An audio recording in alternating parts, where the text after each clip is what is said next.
Hey everyone, Nubkeks here and welcome back to Heroes of the Storm. Just before we jump into this, quick apology about the lack of gameplay videos the last couple of days. With the transition to the new PC, I was kind of going to hop back on the old PC and use those videos. But then I realized I didn't have a mouse or keyboard for the old PC.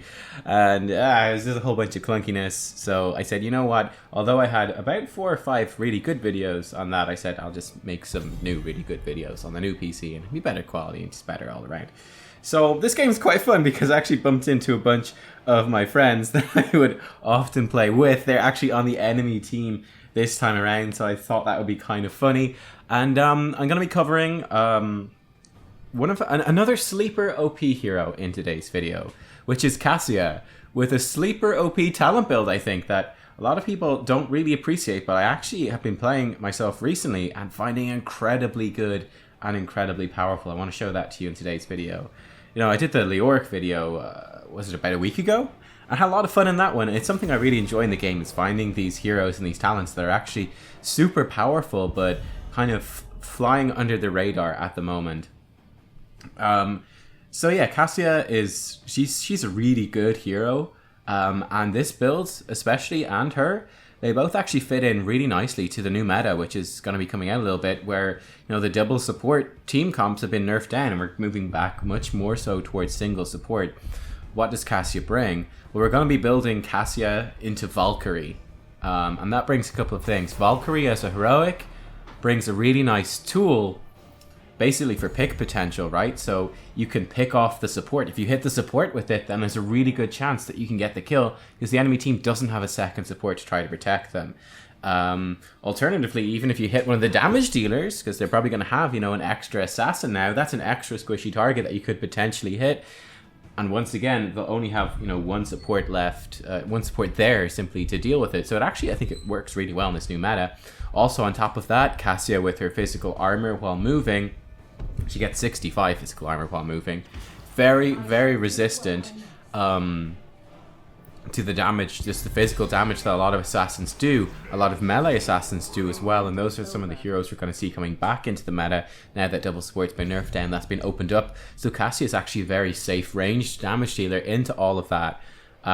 She also brings okay-ish wave clear, okay-ish pushing power, and very, very good team fight damage. So yeah, I think she's in a great spot, and yeah, we'll see how it goes in this game. So we picked up Greymane. Well, the enemy team picked up Alexstrasza, so we grabbed Greymane and Cassia. So I think this is pretty nice. So the reason I picked Cassia here is there's a few facets to it. Number one, I actually think she's quite nice against Alexstrasza. Alexstrasza is a very good target for Valkyrie because she's very immobile. She also turns into a giant dragon. It's a pretty big target to hit. And when you do pull Alexstrasza in, if you do get damage on her as the Cassia, you also have the option too, of course, of bouncing damage to her with your charge strikes. That damage kind of counts double as it does for other heroes, I think, because it reduces the amount of healing that she does with her Q ability. So I think it gets huge value. Also, we've got Greymane. Cassia is a good counter, I feel, to Greymane, who's very physical damage based, but not a full counter, but she's solid against him. I thought she'd be good enough on Battlefield of Eternity. She'd still do enough damage to the Immortal, and especially once we have a Greymane who does tons of damage to the Immortal, we'd be in a pretty good spot to fight around it no matter what, right? If worst comes to worst, it's not even if worst comes to worst, but, you know, if we have to, and it's still a really good strategy, we could just have Greymane race the Immortal while the 4 of us, you know, do a good team fight, because Cassia's so strong in the team fight. We've got the blinds for a bit of extra protection. Could work out really well. You see the enemy team is they've picked into Lunara and Li Ming, so they picked 2 very ability focused heroes, very spell damage focused heroes to try to combat us on the Cassia. Our physical armor is not going to do much good against them. Our teammates were hovering pretty horrible heroes. Glad they switched. Okay, they didn't pick the Rhaegar. Rhaegar would be really nice. They switched to the Sonya and the Stukov. They're both still good picks for sure. And this gives us a nice little comp here. The enemy team has 2 more picks to go moving forwards. So the Uther ban was pretty interesting, wanting to remove the Uther Divine Shield on Greymane dive on the squishy heroes like Li Ming or Alexstrasza, who'd be vulnerable to that. Also, Uther damage. Uther not good against Lunara, of course. Uther doesn't have the sustained healing to put up with Lunara, but he is good against Li Ming and the burst damage. So that's kind of the ban that's happening there. Our Arthas ban makes a lot of sense. I think picking Arthas for ourselves would have been really quite good. I think Arthas is quite nice against the enemy team. Also, Arthas is very good against Greymane. He's also very good against Cassia, because Cassia has a shorter range than other range damage dealers. But there are the comps. Let's head over to the game, and we'll see how it goes. Alright guys, here we are arriving in the game. Now, one downside of Cassia is that she does have quite a cookie cutter talent build. Couple of things you can tweak at different talent tiers, and I'm going to be doing that in this video too. At level 1, you want to take charge strikes. This 20-second cooldown, activatable ability, makes your basic attacks bounce amongst heroes, and also do 20% more damage for 8 seconds. Ridiculously powerful, as you'll see. Ring of the Leech at level 4, you heal for 25% of the damage due to blinded enemies. This really helps your self-sustain. This also combos well with Surge of Light at level 7. So when you've absorbed a certain amount of damage with Avoidance active, you can activate Avoidance to do a burst of AoE damage equal to about, it's quite significant, about 40% of the damage you take. And this also works well with the damage you prevent with your armor, right? I think it doesn't count the reduced damage taken, it takes the damage before the armor reduction. It's pretty decent, actually. And this also gives you can do the burst of healing with this. You know, they try dive you. You can actually heal yourself up pretty quickly by, you know, dropping the blind on the heroes that are diving you, popping that Surge of Light maybe a couple of times, plus the charge strikes through them. You can do a lot of damage and heal yourself up very fast. Valkyrie at level 10 is going to be our big change that no one takes. Everyone says Ball Lightning's better, but I think it's kind of like a Falstad, Hinterland Blast, Mighty Gust situation.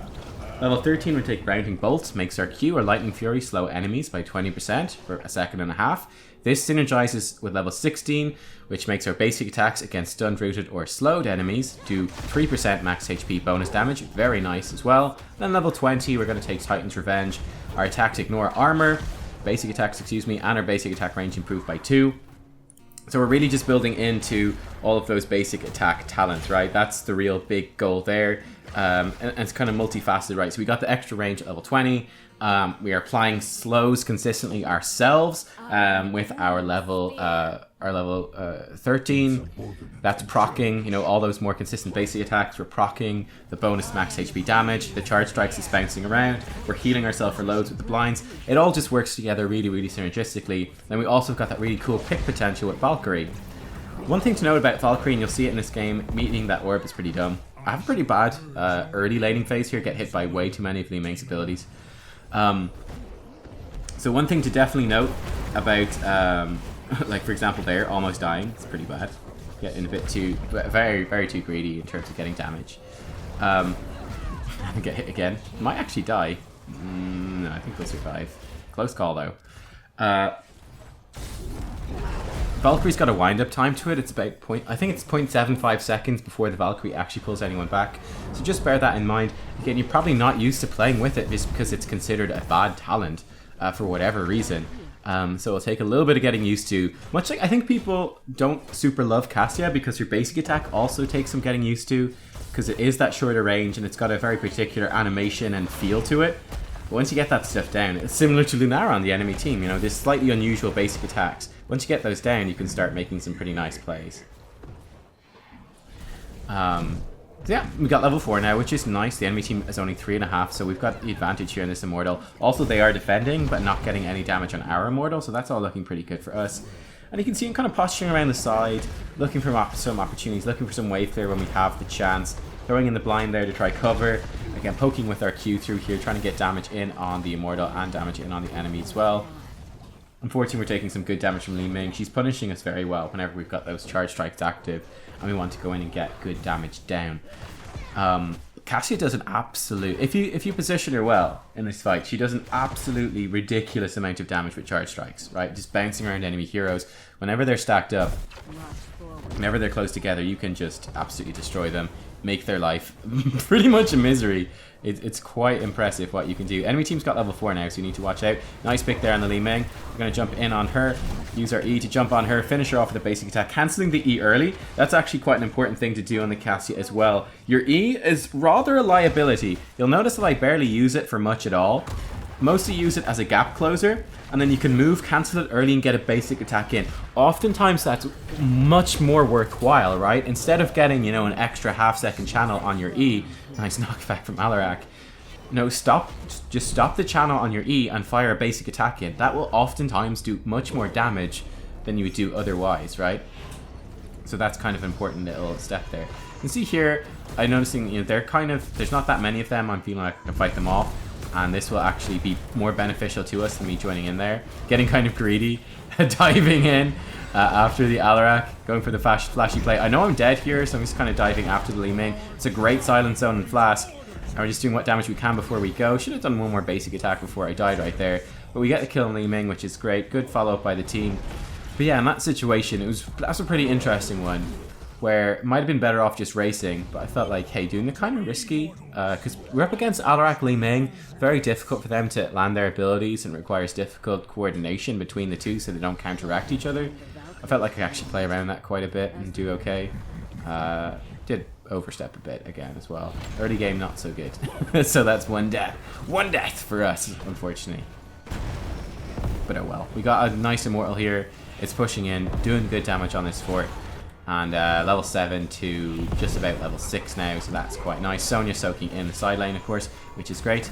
And yeah, we're in a good position. Very important, as you can see on Cassia, to keep stutter stepping. Every time between your basic attacks, you want to keep moving. Just have the most uptime you can on your trait, your avoidance. Have that physical armor going. Just good to get in the practice of it. Good to get in the habit of it, and also mastering her somewhat unusual basic attack timings too. The more practice you get, the better it's going to be. You know, why not take some free practice? It's all good, right? It's all good.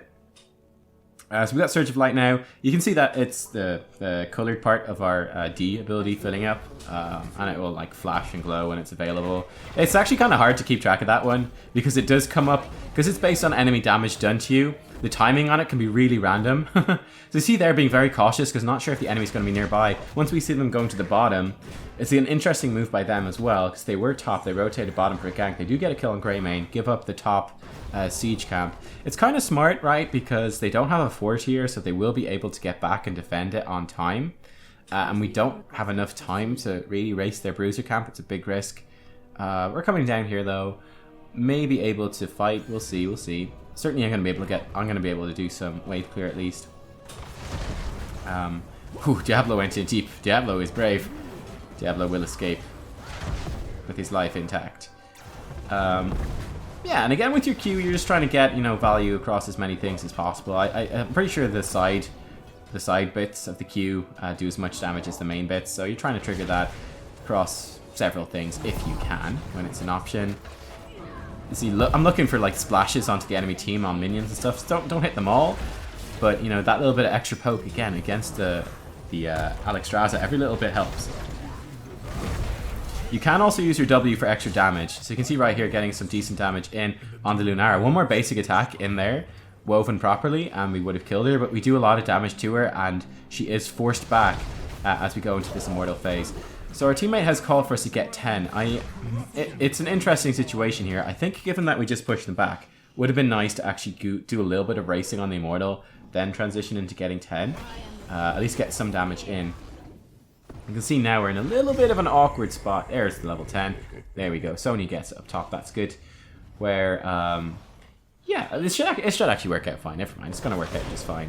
We've got the Valkyrie. We're looking for the opportunity. This is a perfect opportunity here. Look, they're all going down that narrow choke point. We throw it in. It was actually just aiming at anyone in like just randomly, basically. You get knocked back towards the enemy team here, which is good for us. Actually, Greymane is, the Alarak's dead, so it doesn't matter too much. But yeah, that's the narrow choke point. I was going, I'm going to hit one of these guys for sure. Honestly, I don't care which one. It's going to be good for us either way. We just so happened that it happened to be Alexstrasza. Great, that's the most valuable target, and that's happy days for me. But yeah, that's basically, you know, there you go. That was Valkyrie in action. Valkyrie gets us a really nice kill. You know, it's one of those things. It's an initiation tool in a ranged assassin, which is super rare. Like, what other ranged assassins have initiation tools? Not many. Not many at all. It's a very unusual ability to have. I've got it up now in 9 seconds. Only 60-second cooldown too. I think, like I said in the draft, the Falstad comparison is pretty apt. That would have been a perfect opportunity as well for another Valkyrie, I think, when they were stacked up for that heal up. Might not have been expecting it. But yeah, everyone at the start when Falstad was first out was like, yeah man, of course, Hinterland Blast, or whatever it was called at the time, is better. There we go, Valkyrie through the thing. There's a Li Ming. Throwing out the blind, I actually mistimed it there. I was expecting her to be able to blink sooner than she could. She could not. Lunara, though, is the one who gets taken out. That's a kill for us as we're pushing in with this Immortal, which is very nice, though their respawn timers are pretty short. But yeah, everyone's like, Hinterland Blast is way better. It does damage. Does Mighty Gust do any damage? No, I don't think so. Just blowing enemies away. How's that useful? Of course, then we found out when we got better at the game that actually it's ridiculously overpowered, right? It's ridiculously OP. They had to nerf it down substantially a couple of times. That was quite nice there, getting a couple of bounces with charge strikes in on the Johanna onto the Alexstrasza. And again, the value that that implies. So being chased by this Lunara. Kind of expecting her to dive me, so I threw down the blind zone preemptively. There's no major value to be gained from the blind zone in this game. Alexstrasza, blinding her's nice. Blinding Lunara is pretty nice, but none of those are super important. Or more so, a big consideration in this game is simply using the blinds for heals, and that's totally fine. Grab the Alexstrasza once again. Down she goes, grabbing her with that Valkyrie. Getting good value out of that, and we're actually going for a really early core here, which has some risks attached to it, no doubt about it. Li Ming's almost dead on the side. We're able to finish off the Johanna with our E, with Defend. Enemy core is going down. And short game, kind of a steamrolly game. But I thought it was a nice one, right? To show you how good Valkyrie can be. Because it's such a dismissed talent. It's such a dismissed talent. But it just got us 3 really important kills in this game, right? That had, you know, a big impact, which I think is pretty cool. So there you go. And we didn't make the end screen, which really feels bad, man. That feels bad, but oh well, that's life, I guess. But yeah, it was a short game, but still, I think I want to show Valkyrie, and you can see it there. You can see her damage, pretty damn nice overall. Greymane did a great job as well. And yeah, there you go. Your damage only gets better. Cassia only gets better as the game goes on. Level 16, 3% max HP damage against slowed, rooted, or stunned heroes, especially when you've got other sources of CC on your team, is insanely good. That does so much damage. And the extra range on your basic attacks at level 20 is so huge. Like, I can't express how huge that is either, because it just helps you proc that so much more consistently, and it helps you get more value out of charge strikes. So yeah, I mean, Cassia is a funny hero. I love her design because you got really interesting decisions to make around all of her different abilities. I think they all work really well. The only concern is that, you know, charge strikes is so good, but it's a level 1 talent. The rest of her build is fairly cookie cutter because you really want to build around charge strikes. But you can mix up the heroics, and Valkyrie's better than Ball Lightning. There you go, guys. Give it a thumbs up if you enjoyed the video. Hope you did. See you all next time for some more Heroes of the Storm. Thanks for watching. Bye-bye.